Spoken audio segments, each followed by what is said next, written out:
Good morning. When I was asked to share a testimony today, I had these lofty plans of writing something to share with all of you today that was very polished and thought-provoking in honor of Mental Health Awareness Month. After all, I am a licensed clinical professional counselor. I hold a certification in thanatology, which is a fancy word for grief. I'm a Talk Saves Lives champion through the American Foundation for Suicide Prevention. I currently work as a behavioral health case manager and have worked as a therapist and run support groups. With all of that training and experience, you would think that I could think of something wise and very professional to share with all of you. And yet, as I found myself crying in a therapy session the other day, I decided to take a different approach. I could stand here and run my mouth about self-care or the mental health benefits of exercise or how helpful therapy is, but I could also stand here and share pieces of my own story. Not only because I know that this is a safe space, but because I have personally found such incredible comfort and hope in hearing others share their stories with me.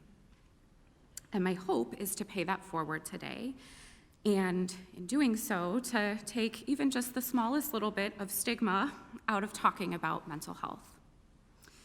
I think talking about our experiences is one of the most powerful ways to raise awareness, to decrease stigma, and plant the seeds of hope that remind us we are not alone. There is redemption in our stories and companionship on the path towards healing.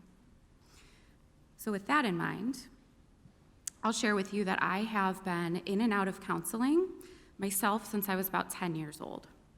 I have a family history of anxiety, depression, and obsessive-compulsive disorder. I personally have struggled with symptoms of post-traumatic stress disorder since my son was stillborn at 40 weeks, and my own life was in jeopardy. I know what it's like to not be able to sleep because your thoughts will not stop racing. Or you wake up in a sheer panic and you were sleeping. There was no threat, but you wake up in a panic. Giving it to God and going to sleep is great, but when you have clinical anxiety, that is nearly impossible to do. And I've come to learn that a good night's sleep is not a reflection of how strong your faith is. I was diagnosed with an eating disorder when I was in college and struggled for a long time to get healthy. I grew up with a sibling and a parent who struggled and continue to struggle with mental health diagnoses, and I'm still myself trying to work on how to support them while also maintaining healthy boundaries. I have a dear family member who has lost far too many loved ones to suicide. I take Zoloft, and I will share with you that my only regret in taking it is that I did not start taking it sooner, because I was white-knuckling it for far longer than I needed to be. I now also have a child with a mental health diagnosis, and I am overwhelmed and sad and often at a loss for how to navigate this. And yet I am forever indebted to a fellow mom who has shared her own child's path to a diagnosis and the parenting challenges that she's encouraged along the way. Her vulnerability in sharing has been such a gift and let me know who I could reach out to when I was struggling myself. If she can do hard things, then I can too, or so she tells me. And what God tells me, what God tells all of us, is that we are loved and we are not alone. God understands, and there is hope. All we have to do is flip to almost any page of the Bible, and we can hear story after story after story of people grappling with mental health symptoms and conditions and finding comfort in God's word. We may not see clinical diagnoses popping up in the text, but those really don't matter so much as the real lived experiences and the thread of God's love and promises that are woven throughout. When I'm grappling with grief, thinking of Mary as a bereaved mother instantly brings me comfort. When I'm struggling with heightened anxiety, I remember Martha and how Jesus supported her. When sadness and depression creep in, I think of Job, and I remember his hard-fought resilience in the face of despair. Hearing other people's stories helps to take the stigma and unnecessary but often present shame out of our own struggles. And again, I'm forever grateful to those who have openly shared their stories with me and their experiences with me, those who understand and who don't judge, who are willing to talk about things that are hard, yet so core to our experiences as God's children, and who remind us that there is hope and God's love is present always.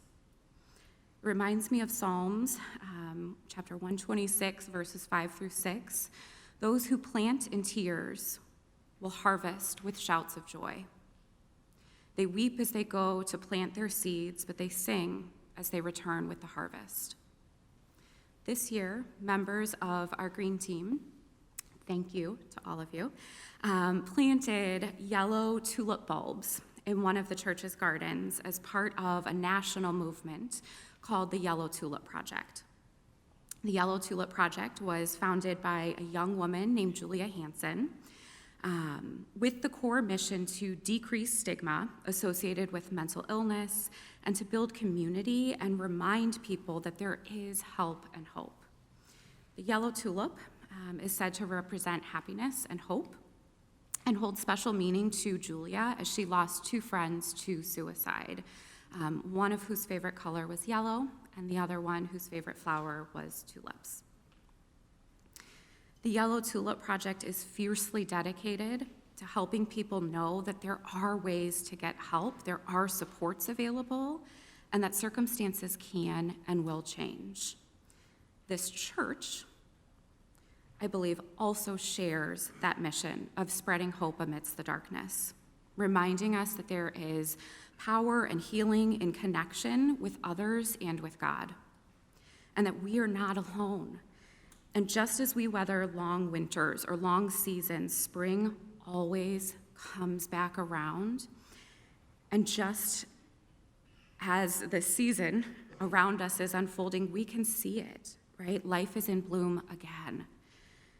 I encourage you, as you're leaving today, to take a walk past the garden as you leave church, and just take a moment to sit with the hope and the promise that the yellow tulips represent. I also encourage you to consider making an offering as the plate is passed today, or through the QR code that you can find in your bulletin. This church is a beacon of hope for all of God's children. Those of us with a mental health diagnosis, those of us who love someone with a diagnosis, those of us who simply know what it is to be human in a broken world, and those of us who long for springtime, for rebirth after a long winter, and the hope that Easter brings.